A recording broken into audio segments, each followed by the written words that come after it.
Val, hey, congratulations for Profile. Thank you so much.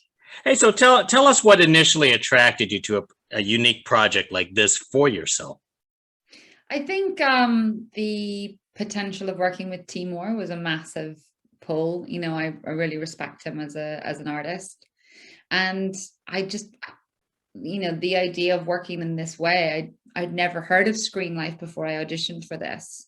And then obviously in the casting process, I had to watch Unfriended, and I think I'd seen it advertised and thought like, oh, that's not for me. That's not my jam.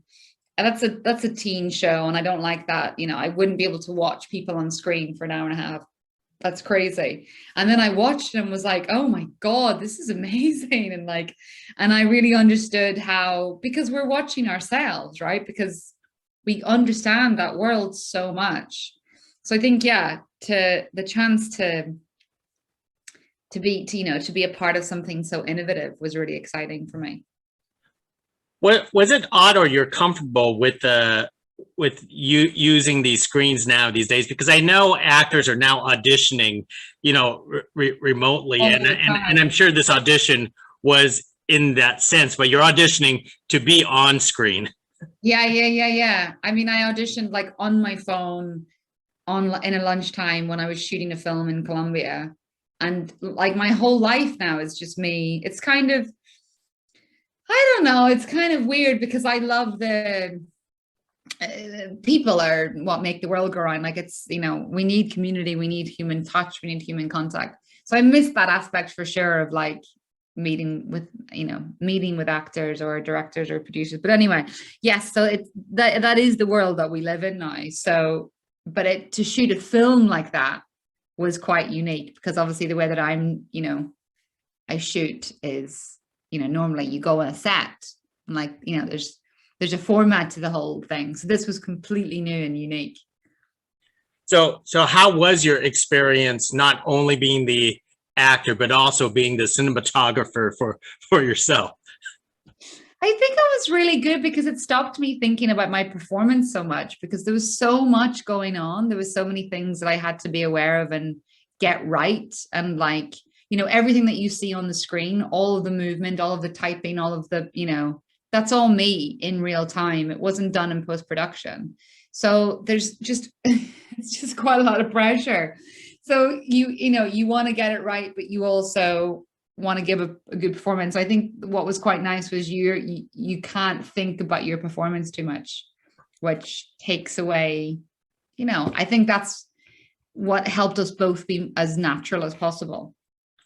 You know what? I'm amazed of your talent if you could manage to open all these screens and typing and organizing. I mean, did you have to rehearse thoroughly for yourself to do that, or you were just I just trying? had to like it. I'm a dancer. So for me, it felt like a dance, it felt like I would learn the steps in my head. And before we would shoot, I would sort of like go through it all.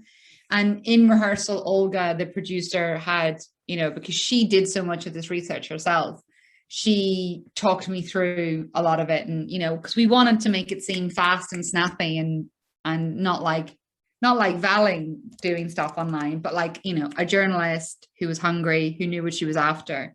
So it took a bit of work, but I think we got there in the end. Well, that's an awesome dance sequence for you as a challenge. But this film that Timur was actually mentioning is that there's a lot of improvisation. How are you at that? Because obviously, you to with such a fast paced thing, you have to improvise. Yeah, I mean, that to me was what was the biggest pull about the project because I love improvisation so much.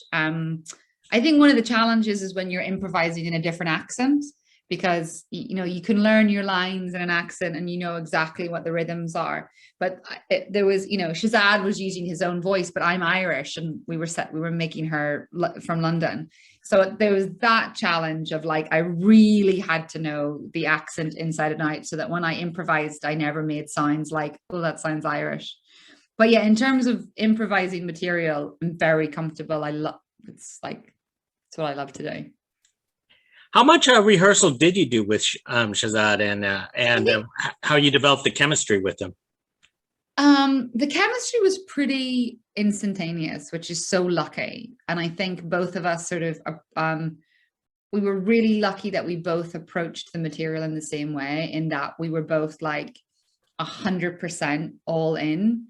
And, you know, there was no preciousness. There was no like, oh, or is that the way that you're going to do it? Or I need to know what you're going to do in this scene. It was just like, let's just play and let's figure out how this goes. And from that, there was always these magic takes that would happen, which was so, you know, because the takes sometimes were like 19 minutes long.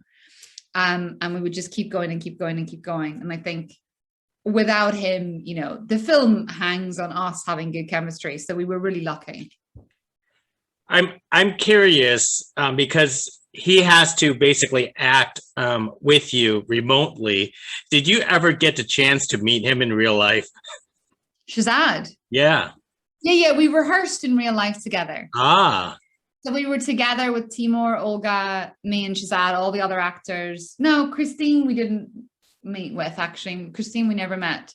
But yeah, we spent like, you know, 2 weeks together and intensely, you know, morning, noon and night, working through the material, improvising together, rewriting, you know, coming up with ideas, so that when we did shoot in our 9-day crazy short shoot, that we, you know, that we had it.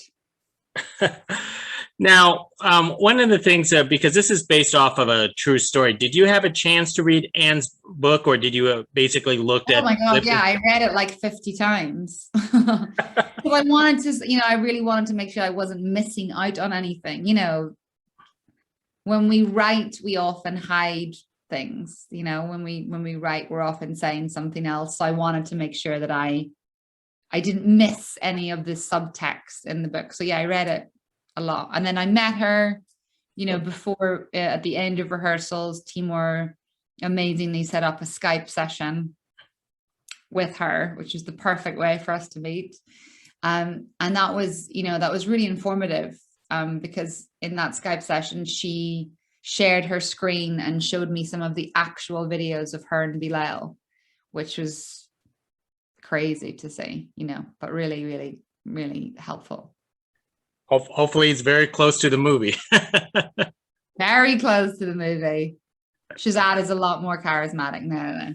But the real Belle was actually very sexy and, you know, and rock starry, which I think both me and Shazad were quite taken aback by when we first saw him.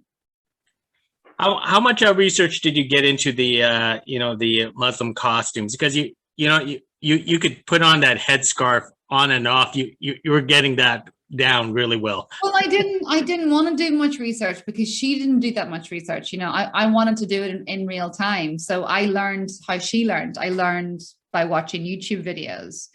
I tried to make the whole thing. I did a lot of research on being a journalist, and you know, I went and spent time in, you know, in offices in London that my friends, you know, a lot of my friends are journalists. I wanted all of that aspects to feel real, but all of the melody stuff of her transforming into melody, I tried to do in real time because that's what she's doing, you know. Wow, excellent. Well, let me wrap one more thing with you, because obviously we're speaking virtually just like your movie right now, because the world has gone crazy. Yeah. You know, but how are you staying sane and creative during this entire time? I have actually started writing, which I never thought. Yeah, I was always like sort of writing, but like quite scared and sort of like had a lot of imposter syndrome about thinking that I could. So I've actually found this time to be incredibly creative, and I have a little bit of like survivor's guilt about it all, because before I was so go, go, go, go, go. And my life was so like constantly on and constantly ready for a meeting and ready for an audition. And I think probably a lot of actors or a lot of people would have felt this. It was really nice to not be able to do anything. And I bought a camper van and I drove to the mountains in Ireland, and I wrote a feature film and a TV series. So I'm like, I had a really good pandemic, which I feel guilty about because I know it's been hell for a lot of people. Well, you know what? Can't wait to check out your result. Well, Val, thank you for speaking with us about the movie. Thank you so much. Thank you. Bye now. Bye.